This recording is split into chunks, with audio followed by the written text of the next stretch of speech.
Oke, semuanya kembali lagi di Florida Hanif ya. Tigo 8 PHEV. Ya, jadi kalian tahu kan gue lagi jalan-jalan keliling Indonesia dan rencana mau keliling dunia habis ini pakai Tigo 8. Tapi hari ini di IMS 2025 mereka meluncurkan sebuah Tigo 8 PHEV, tapi belum bisa dibeli, cuma bisa di DP doang. Jadi kalau kalian mau tanda jadi bisa hari ini. Dan mobil ini harganya kurang lebih katanya yang AWD ini bakal di atas 600 juta. Kalau yang FWD ini AWD, yang ini FWD, nggak ada bedanya emang dari luar. Mungkin masih bisa di atas 600 atau di bawah 600. Nah, cuma kisi-kisinya kayak gitulah. Dan Tigo 8 PHEV itu kalau kita lihat, jadi kemarin tahun lalu gua ke Beijing Auto Show, lihat desainnya. Ini adalah desain yang sudah facelift. Bedanya di mana? Bisa dibilang beda semua sih. Kalau ngomongin kap mesin ini kayaknya masih mirip ya sama, ya kap mesin kayaknya sama ya, cuma ini lampunya berbeda ya. Yang tadinya itu lampunya cuma satu proyektor, sekarang proyektornya ada dua di dalam. Ada tulisan LED High Performance sama ada alis di bagian atasnya sini. Kemudian juga grillnya berbeda. Kelihatannya mungkin mirip ya sama diamondnya, ini juga masih mirip, tapi sebenarnya ini berbeda total. Dan bagian sininya pun juga berbeda. Dan kalau misalkan kalian nanya radarnya di mana, kalau dulu kan ditaruh di bawah sini ya, sekarang radarnya ada di logo Chery-nya ini. Jadi dia tetap ada ADAS, tapi radarnya udah ngumpet sekarang. Ya, jadi desainnya beda. Kalian lebih suka mana? Tigo 8 yang lama atau yang ini? Cuma meskipun body shell-nya masih sama, artinya dimensinya harusnya nggak banyak beda ya. Mungkin ya lebih panjang dikit kali ada giniannya soalnya. Dia tuh kesannya jadi lebih lebar dibandingkan dengan Tigo 8 yang model yang gue pakai sekarang. Terus peleknya kanan kiri sama ya. Nah, kalau kita lihat nih sebenarnya mobil ini bodinya masih sama ya kan. Karena kan facelift ya. Tapi untuk bagian pintunya ini berbeda. Karena kalau dilihat tuh ya, Tigo 8 ini tuh tarikan garisnya ini tuh tajam. Ini dibikin jadi lebih membulat dan dia punya handle pintu yang udah model kekinian. Nah, jadi bisa nutup ya. Dan sampai atas ini masih sama, belakang masih sama, ini masih kelihatan sama persis. Peleknya berbeda, pakai Kumho. Ini ukurannya 235/50/19 ya. Jadi kurang lebih sama kayak yang Pro Max AWD. Dan desainnya karena dia mobil PHEV, artinya yang kelistrik-kelistrikan, dibikin aero wheels. Jadi kisi-kisinya dikit, lebih ketutup. Sisanya coba lihat di sana masih sama, cuma bagian ininya beda nih. Ya emang lakukan pintunya nih sepertinya baru. Jadi body shell masih sama, pintunya baru. Dan desain spionnya ini juga dibikin berbeda nih. Ada ke bawah sedikit. Nah, spesifikasinya gimana? Kurang lebih dia itu berbagi platform ya. Mesin, baterai, dan lain-lainnya dengan Jayco J7 yang kita udah bikin videonya. Jadi, dia tenaganya kurang lebih combine 301 HP. Dan karena dia spesifikasinya sama kayak Jayco J7, otomatis dia punya range juga yang sama.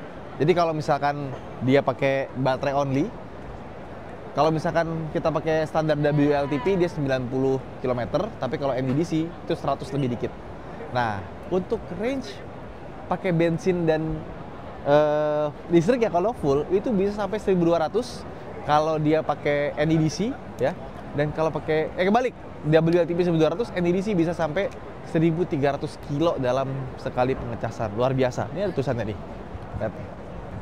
Nih, 1300 kilo, pure EV mode 90 kilo, 0 ke 100-nya kurang dari 7 detik. Panas kencang banget tadi. Nah, depleted battery fuel consumption. Jadi kalau misalkan baterainya habis, kita pakai mode hybridnya aja 19 km per liter. Tapi kalau baterainya penuh, kita pakai hybridnya itu jadi 76 km per liter. Wow. Dan baterainya gede, dia 18 kWh, jadi kurang lebih baterainya lebih gede dari ini ya, Wuling REV yang versi light. Bayangin kalau harganya cuma 600 jutaan ya, dapat spek kayak gitu sih, pol sih, keren banget. Nah, kalau Jayco yang plug-in hybridnya itu cuma ada FWD, kalau ini dia all wheel drive dan front wheel drive. Kita buka kap mesinnya untuk yang AWD. Seperti apakah bentuk mesinnya? Rapi. ketutup seperti ini ya, tapi bisa dibuka. Oh, oke. Baru kelihatan mesinnya ya.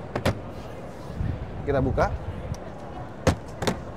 Nah, ini bisa kelihatan bagian elektrikalnya. Iya, rapi banget. Kayak kita buka kap mesin mobil listrik. Nah, mantap ya. Nah, tapi yang lucu ya, mobil ini kalau kita lihat bagasi belakangnya. Nah, ini nih. Persis sama Tigo 8 Pro Max, tapi nggak ada tulisan Pro Max-nya. Dan seperti biasa, Cherry Tiggo 8 emblemnya harus besar ya. Plug-in hybrid. Ini adalah emblem terbesar yang ada di boot. Dari ujung ke ujung, ini paling gede nih. AWD kecil, tulisan Cherry di sini. Terus kita buka belakangnya. Nah, ini knalpotnya palsu. Jadi karena ini dia mobil plug-in hybrid, jadi knalpotnya nggak dibikin expose ya. Tapi kalau kita lihat bawahnya, sebenarnya dia punya knalpot dua loh, kanan kiri loh. Nah, sekarang bagian belakangnya, kalau untuk kapasitas bagasi sama persis kayak Tiggo 8 yang kita kenal ya. Belakangnya ini juga dia, oh beda nih, subwoofernya sebelah kiri, sebelah kanannya, ini kayaknya inverter ya. Kursi belakang masih sama dan ini masih dapat nih separasinya. Jadi Cherry memang kalau bikin mobil itu nggak pelit ya. Oke, masih bisa dilipat juga. Sekarang kita tutup. Dan ini mobil masih prototype ya. Jadi Cherry Tiggo 8 yang PHEV ini itu sebenarnya cuma ada yang setir kiri. Nah, ini untuk pertama kalinya ada yang setir kanannya. Dimana ini masih prototype. Nanti versi yang dijual kurang lebih mirip-mirip tapi lebih matang dibandingkan dengan yang ini. Nah, sekarang kita masuk ke dalam interiornya. Beda dong. Ini ketinggian. Kita turunin dulu ya. Jadi kalau Cherry Tiggo 8 kalian udah tahu ya seperti apa bentuk interiornya. Apalagi kalau ikutin video 1 Million Journey. Ini sekarang jadi lebih modern dan jadi lebih mewah sih.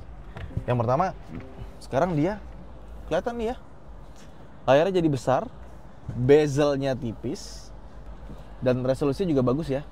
Gue belum dapat spek detailnya seperti apa, apakah ini 4K atau dia Full HD dan kawan-kawannya. Tapi satu hal, dia punya build quality yang bagus ya. Jadi kita pegang gitu ya, dia tuh kaku, nggak meleot-meleot dan nggak ini loh, nggak goyang-goyang gitu loh.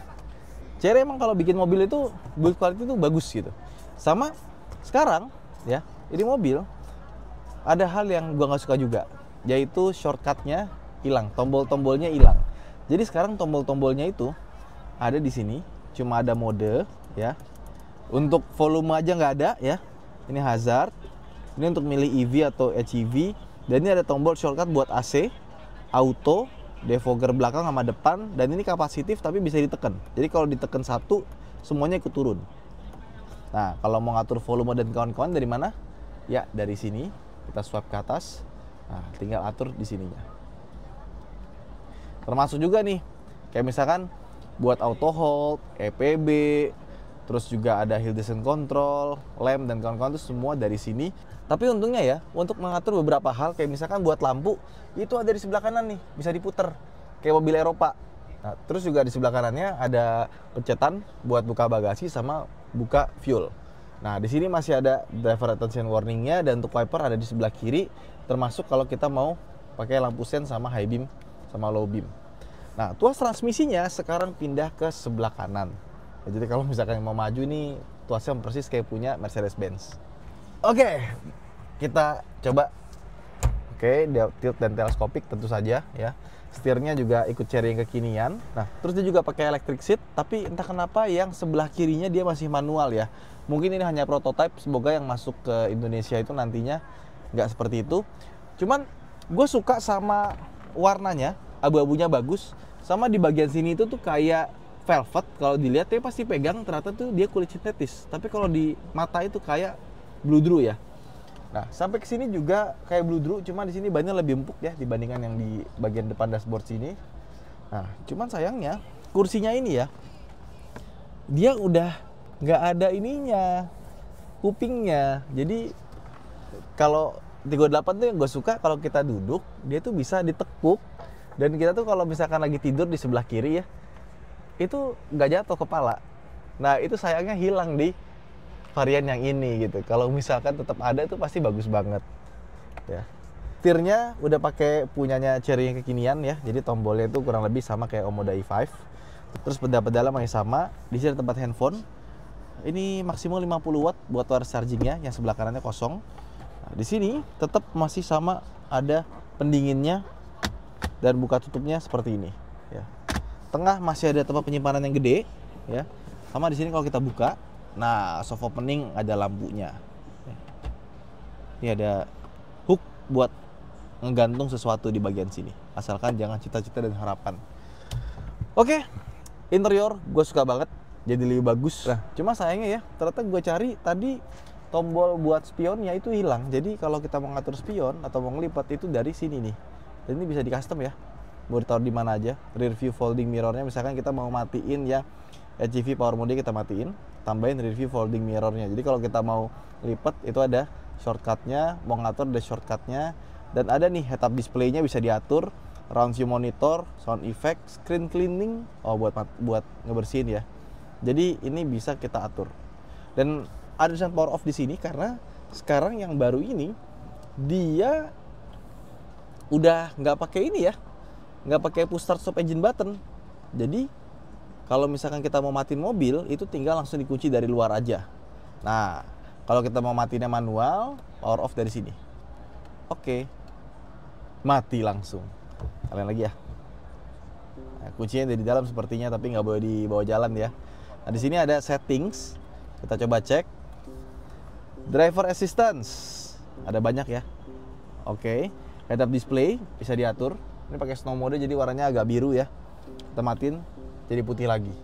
Dan head up display juga gambarnya bagus karena dia layarnya beneran berwarna ya, bukan cuma layar kalkulator.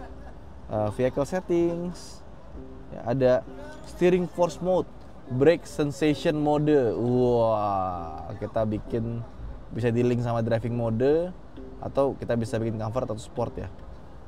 Nah, display, oke, wallpaper, AOD protection itu apa ya? Oh, bisa dibilang kayak wallpaper gitu ya, screensaver, theme, oke, klasik. Coba kita apply klasik jadi kayak gimana? Jadi ada dialnya di sini. Oke, display modenya kita ganti ke night jadi hitam, tapi gelap sekali. Nah, oke, cluster dan kawan-kawan, screen cleaning, connect, sound, headrest speaker. Berarti di headrestnya sini ada speakernya dia. Kayaknya kenapa dia udah nggak ada lipatannya lagi karena ada speakernya kali ya. Loudness dan kawan-kawan. Audio masih pakai Sony dia. Terus ada voice, ada sistem.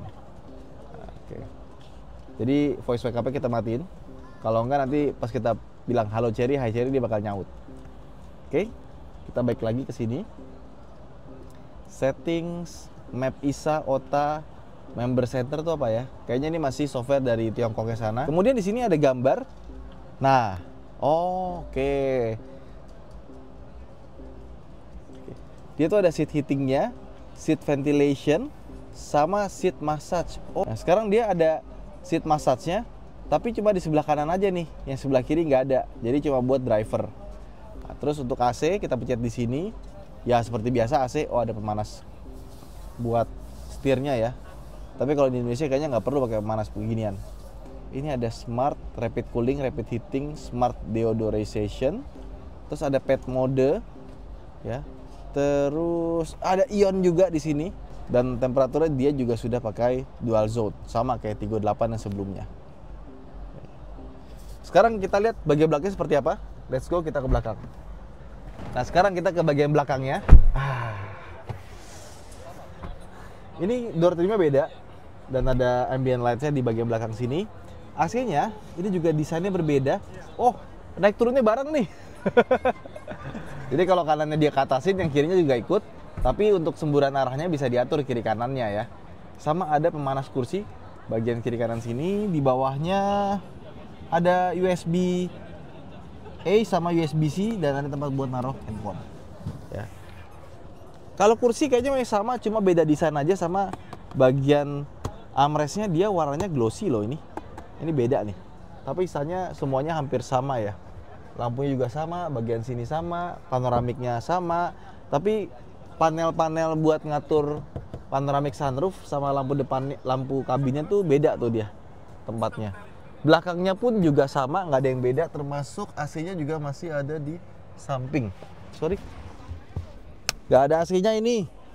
Kayaknya ini yang prototipe ya. Harusnya kalau versi yang dijual di sini ada AC belakang. Kayaknya nggak mungkin deh dia dijual nggak pakai AC belakang. Nah, sekarang kita lihat sebelah sana yang AWD. Bedanya apa interiornya? Ya, jadi ini karena lagi-lagi unit prototipe ya. Bisa kita lihat depannya warna hitam, belakangnya lihat warnanya coklat. Kalian lebih suka mana? Warna coklat atau warna hitam ya? Kalau gua sih kayaknya warna coklat ya. Beda ya. Sama ini modenya, kita lihat. Wih, cakep gambarnya. Wih, cakep ya. Tapi ini kayaknya bukan yang AWD nih kalau dari gambarnya nih, karena cuma ada Eco, normal, sama Sport. Kalau AWD itu dia banyak modenya. Jadi gua nggak sabar juga sih sebenarnya, pengen lihat nanti versi real productionnya seperti apa. Karena mau bagaimanapun ini adalah versi prototype.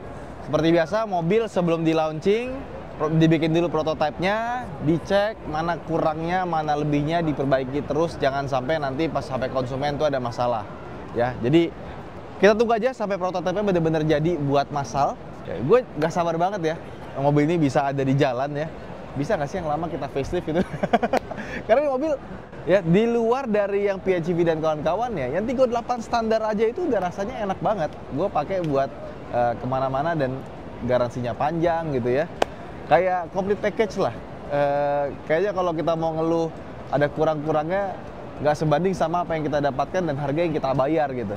Itu mungkin mau kita kali ini. Jangan lupa untuk like dan subscribe. Saya Danif, sampai jumpa di vlog berikutnya. Bye-bye.